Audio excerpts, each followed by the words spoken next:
آج ہمارے ساتھ مغربی بنگال کے معروف شخصیت شہر کلکتہ کی جامع مسجد ناخدا کے امام و خطیب حضرت مولانا شفیع قاسمی صاحب ہیں۔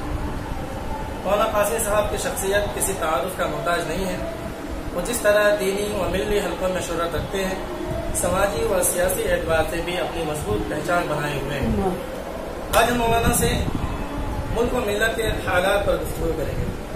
سب سے پہلے تو آپ ہمارے ناظرین کو بتائیں کہ آل انڈیا امام مؤذن سوشل ویلفیئر آرگنائزیشن کے اعراض و مقاصد کیا ہیں اور اس کا طریقہ کار کیا ہے؟ بسم اللہ الرحمن الرحیم۔ دیکھیے، آل انڈیا امام مؤذن آرگنائزیشن ہم لوگوں نے 2013 میں اس کی بنیاد ڈالی اور الحمدللہ پورے انڈیا میں اس کے برانچ ہیں، اور یہ سب سے پورے انڈیا میں سب سے جو فعال اس کی یونٹ ہے پچھم بنگال میں۔ یہ بہت ہی زبردست ایکٹیویٹی ہے یہاں، اور اس کا مقصد یہ ہے کہ آج تک کبھی بھی امام مؤذنوں کا کوئی آرگنائزیشن نہیں تھا کہ ائمہ اور مؤذنین جو دین کی خدمت کرتے ہیں، پانچوں وقت نماز پڑھاتے ہیں، اذان دیتے ہیں، اور ان کی جو ذمہ داریاں ہیں ہر محلے میں وہ جو اپنی ذمہ داری جس طرح سے انجام دیتے ہیں، جب ان کے ساتھ کوئی ایسا معاملہ آتا ہے، چاہے علاج معالجہ کا معاملہ ہو یا ان کے بال بچوں کی شادی بیاہ کا معاملہ ہو یا ان کے گھروں کا معاملہ ہو، تو اس وقت جو مسجدوں کے متولیان حضرات جو ہوتے ہیں وہ خاص ان کی طرف توجہ نہیں دیتے ہیں، اور اگر کبھی کچھ 19-20 معاملہ ہو گیا تو بلا روک ٹوک ان کو مسجد کی خدمت سے برخاست کر دیتے ہیں، جو افسوسناک بات ہے۔ ہم نے اس سلسلے میں تمام ائمہ اور مؤذنین کو بلا کر کے میٹنگ کی، اور اس پر الحمدللہ پچھم بنگال کی حکومت چیف منسٹر ممتا بنرجی نے تمام ائمہ اور مؤذنین جو پچھم بنگال کے ہیں ان کے لیے کچھ وظیفہ مقرر کیا انہوں نے کہ تمام ائمہ کو 2500 روپئے ہر مہینے اور مؤذن حضرات کو 1000 روپئے ہر مہینے وہ وظیفہ کے طور پر دیتے ہیں، جو وقف بورڈ کے ذریعے سے دیا جاتا ہے۔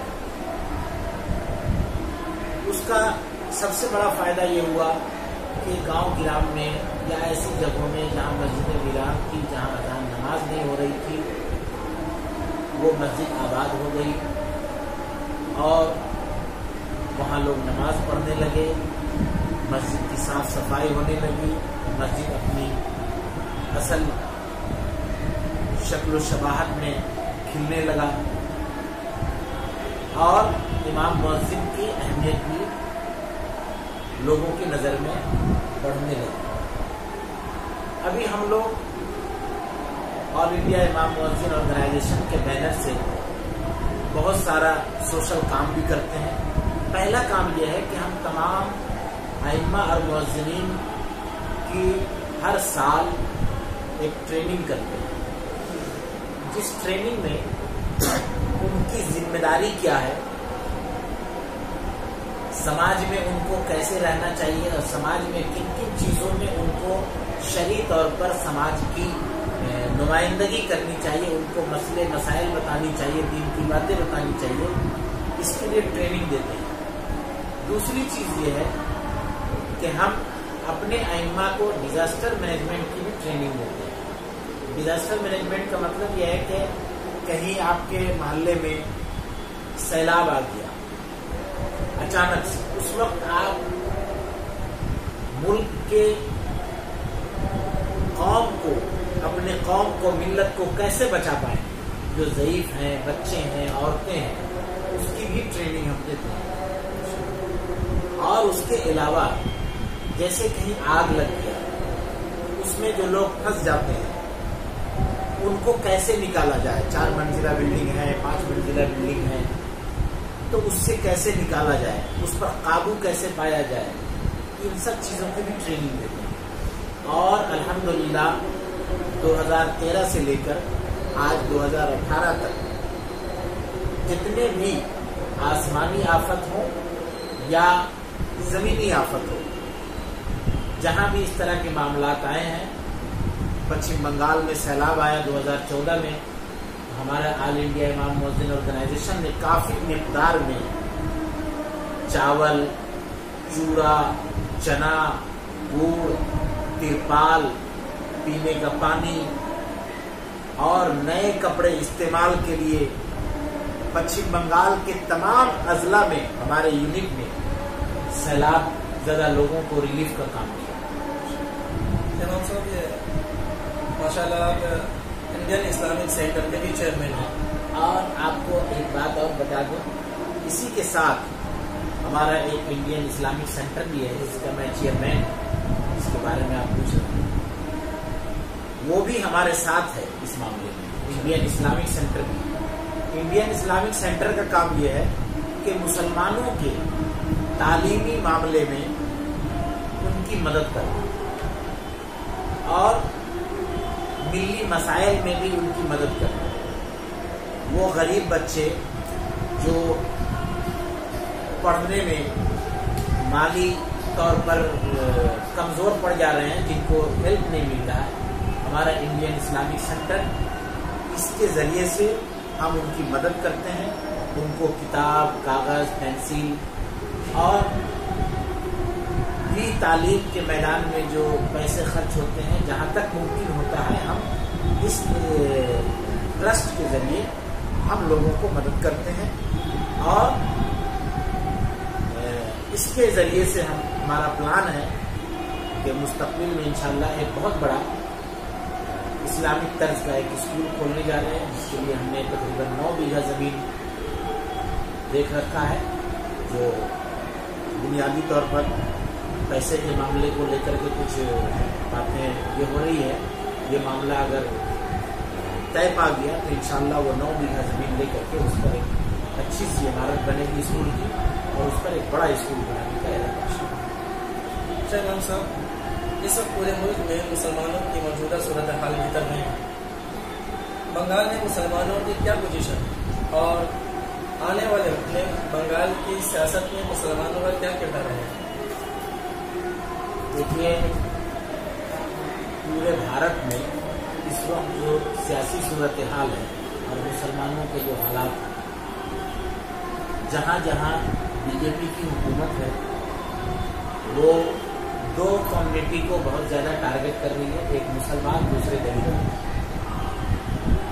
مسلمانوں کو اس وقت میری رائے یہ ہے کہ وہ صبر کریں اور اپنا کاغذات.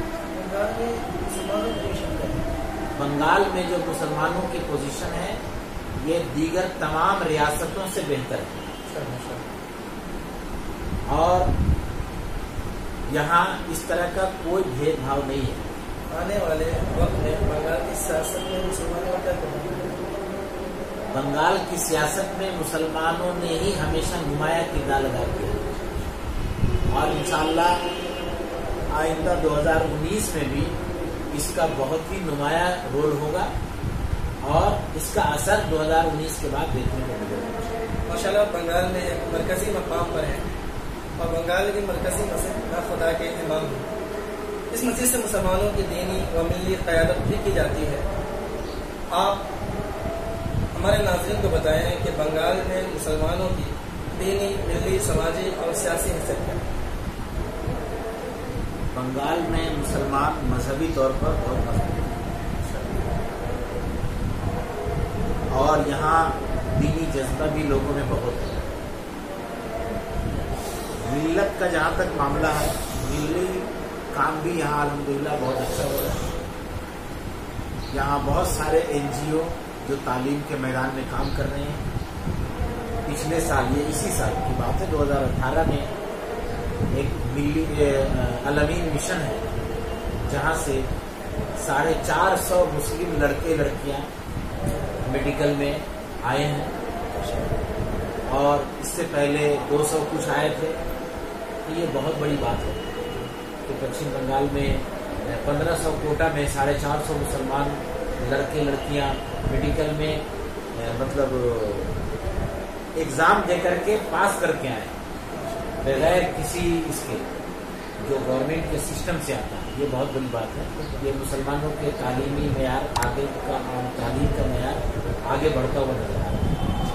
ممتا بنرجی کو مسلمانوں کے ہمدرد کی حیثیت سے دیکھا جاتا ہے، اس بارے میں آپ کی کیا رائے ہے؟ کیا واقعتاً ممتا بنرجی مسلمانوں کے حق میں اچھے کام کیے اور مسلمانوں کی ترقی اور فلاح بھوگ کے لیے کیا ہوا؟ دیکھیے، ممتا بنرجی مسلمانوں کے ہی حق میں اچھا ہے ایسا نہیں ہے. ممتا بنرجی سب کے لیے اچھا ہے، مسلمان کے لیے بھی اچھا ہے.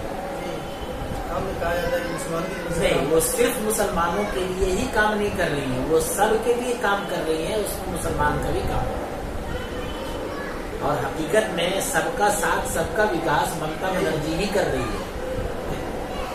آپ نے دیکھا ہوگا کہ کنیا شری جو عورتوں کی لڑکیوں کی تعلیم اور اس کے اس پر اسکیم جو سینٹرل حکومت نے نکالا تھا، جس پر پچھم بنگال میں پورے سینٹرل حکومت میں پورے ہندوستان میں جو کام ہوا